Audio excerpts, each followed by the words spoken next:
Ellis Beef Easter's Radio Aircheck and Classic TV channel. At 9 o'clock, this is William Payne in the WIP newsroom. An earthquake reported in central Mexico this morning. No word on damage or casualties officially as yet. Mexico City shaken, but apparently not seriously damaged. There are reports of 2 persons being killed and 15 injured in the town of Puebla, about 60 miles southeast of Mexico City. A building collapsed there. The victims identified as a man and a small child. 2 elderly women hurt in Jalapa by a falling wooden cornice. The Red Cross says there were no casualties in Mexico City or in Veracruz, a port city of about 350,000 near the center of the quake. The buildings were destroyed in Veracruz and communications disrupted, however. Police in Stockholm say that gunman has turned a bank vault, which remains his prison, into a torture chamber for some of the hostages he holds. A police officer said 2 men had turned the vault into the chamber. Earlier, the gunman opened fire on police, drilling holes in the vault ceiling. Correspondent Don Noble on the scene was asked if it's thought police will use gas again. I think that the police would be very reluctant at this point to try using the gas, as the gunman earlier on Monday tied up the hostages in such a way that they would be strangled if they lost consciousness. He took this measure in order to force the police into not using gas against him. The police now indicating that the gunman has inflicted cruel punishment on the 3 women who were among the 4 hostages held by the gunman and a companion. Employees of H. Daroff & Sons in Philadelphia getting off the hot sidewalks and returning to work for the first time in more than a week. Union leaders reportedly were told last night that the Amalgamated Clothing Workers Union has obtained a promise from a new firm that it will agree to terms for a takeover of the troubled clothing manufacturer. There's no confirmation of this either from the union or from H. Daroff management as yet. The terms of the takeover set forth 2 weeks ago by federal bankruptcy court and had been under consideration by the Joseph Cohen clothing firm, with whom the workers had disagreements and remained off the job to protest that anticipated takeover. They feared a substantial loss of benefits and jobs. A walkout by dispatchers at the huge food fair warehouse and the food distribution center, delaying movement of trucks in and out of that facility for the past several hours. Police tell us it appears the picket line set up by the dispatchers was honored by truck drivers, and the dispatchers apparently attempting to organize as members of a Teamsters local. Federal Judge Joseph Lord is on vacation in Spain, but he may be asked to rule on a Philadelphia case before leaving there. He'll be asked to approve a new plan to provide special education programs for low-income youngsters in the Philadelphia school system.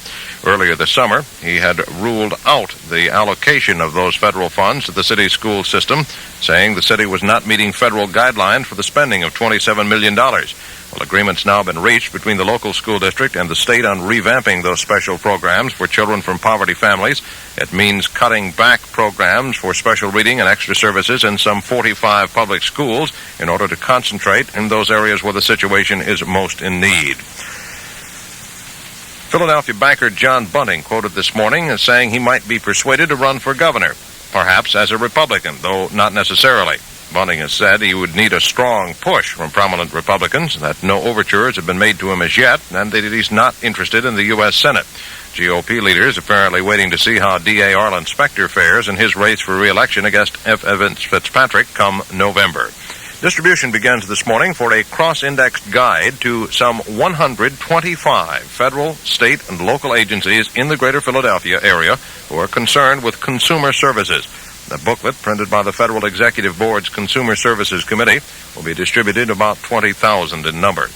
Governor Milton Schaap has fired a hearing examiner for the State Liquor Control Board, as the recently fired attorney for the board had recommended. Mr. Schaap dismissing attorney Anthony Perillo from his job, the move recommended by Alexander Jaffers in a memo the day he was fired.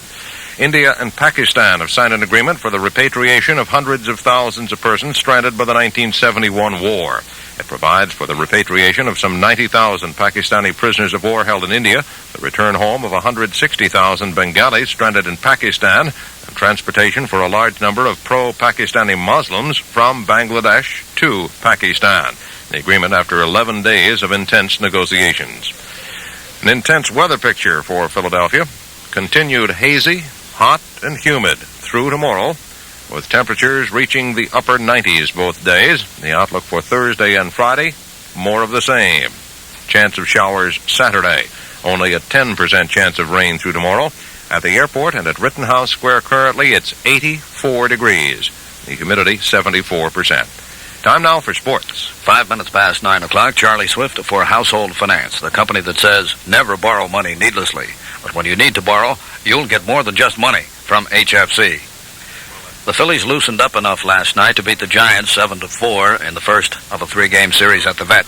Accused by manager Danny Ozark of over-trying the day before, the Phils jumped on Giants starter Jim Barr for 5 runs in the first inning, 3 of them coming on a homer by Mike Schmidt. The young third baseman had been bogged down in an 0-for-17 slump, but he went 2 for 4, adding a double to the homer and scoring a run in the Phils' 2-run sixth. Schmidt said later that there might have been something to manager Ozark's over-trying charge. Well, I always press a little bit when I get the chance to play again. I always press a little bit because it's a new feeling, walking out and running out on the field, and you want to prove things real quick, and you swing too hard a little bit. A lot of times I swing too hard when I get right back in there, and that's when I don't get hits, when I swing too hard. Phillies third baseman Mike Schmidt. Bill Robinson also had a homer and a double, and Jim Lonborg got his 12th win with relief help in the ninth from Max Scarce. The series continues at the Vet tonight. Elsewhere in the National League, the Mets beat San Diego 6-5. Rusty Staub hit a grand slam homer for New York. Montreal over the Dodgers 4-0 on rookie Steve Rogers' 3-hitter. St. Louis beat Houston 6-3 on a bases-loaded 2-out single in the 14th inning by Ken Ritz.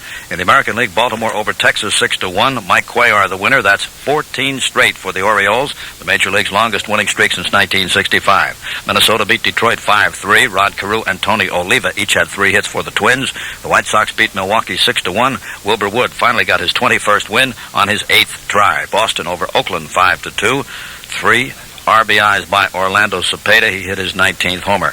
Texas Rangers pitcher Jim Merritt has been fined by the American League for admittedly throwing spitballs against the Cleveland Indians on Sunday. The amount of the fine was not disclosed by American League President Joe Cronin, who says he took the action on the basis of umpires' reports and Merritt's own admission to newsmen after Sunday's game. The Little League is investigating reports that its World Series champion, Tainan City of Taiwan, used players that are older than the 12-year limit to win the title. I'll have more after this for HFC. You work hard all day, come home, open the mail, and there it is. The one bill you didn't count on. If it was the only bill you had, no problem. Unfortunately, you have others too. So what can you do? Visit Household Finance and ask about our bill payer loan. The bill payer not only takes care of the bill you didn't expect, it takes care of all the others too, and leaves you with just one monthly payment to HFC. So if you got one too many bills today, see us tomorrow for a bill payer loan. Household Finance, an equal opportunity lender. Never borrow money needlessly, but when you need to borrow, you get more than money at HFC. At Household, you may borrow up to $3,500 through Household Consumer Discount Company. HFC has 44 offices throughout the greater Philadelphia area. See your phone book for addresses. New Orleans Saints head coach J.D. Roberts, whose team won only 7 games in his 2.5 seasons, was fired last night. Owner John Mecom replaced Roberts, the 3rd head coach in the 6-year history of the club, with Saints offensive coordinator John North. Roberts' contract had 2 more years to run. Roberts was named head coach in the middle of a disastrous 1970 year, replacing Tom Fears, who eventually became an assistant with the Eagles. The Saints were 2-11-1 that season. They followed that with a 4-8-2 record, and then 2-11-1. The New Orleans team was 0-4 through preseason this year, including a 31-6 loss last weekend to the New England Patriots. The Eagles reduced their roster to 47 yesterday by putting 7 players on waivers. Those trimmed from the squad were wide receivers Stan Davis of Memphis State and Bob Picard of Eastern Washington State, defensive backs Alex Holly of Tennessee State, Dan Lintner of Indiana, and Ken Schlesis of Notre Dame, tight end Terry Williams of Grambling, and the team's 4th quarterback Jim Maxwell of Tennessee. Lintner, Schlesis, and Maxwell were put on injured waivers. The National Hockey League has announced a new alignment plan for the 1974-75 season that will divide the league into 4 divisions and put 12 teams into the playoffs. The league also plans 2 new teams for the 75-76 season. The Flyers are apparently in good shape. They're joining a division with the Atlanta Flames, the New York Islanders, and the New York Rangers, 3 of those 4 teams. will make the playoffs. Spokesmen from the governing bodies of the country's high school and college athletics programs met in Chicago yesterday to tell an audience of newsmen that they're opposed to the federal sports omnibus bill. Leaders from the NCAA, the Big Ten, and the National High School Federation say the bill would grant the federal government virtual control over amateur athletics and should be recalled from the Senate floor to the Senate Commerce Committee. They say the committee should conduct hearings at which they could express their opposition. Charlie Swift for Household Finance, the company that has solved more financial problems for more people than anyone else in the business. That's HFC, Household Finance.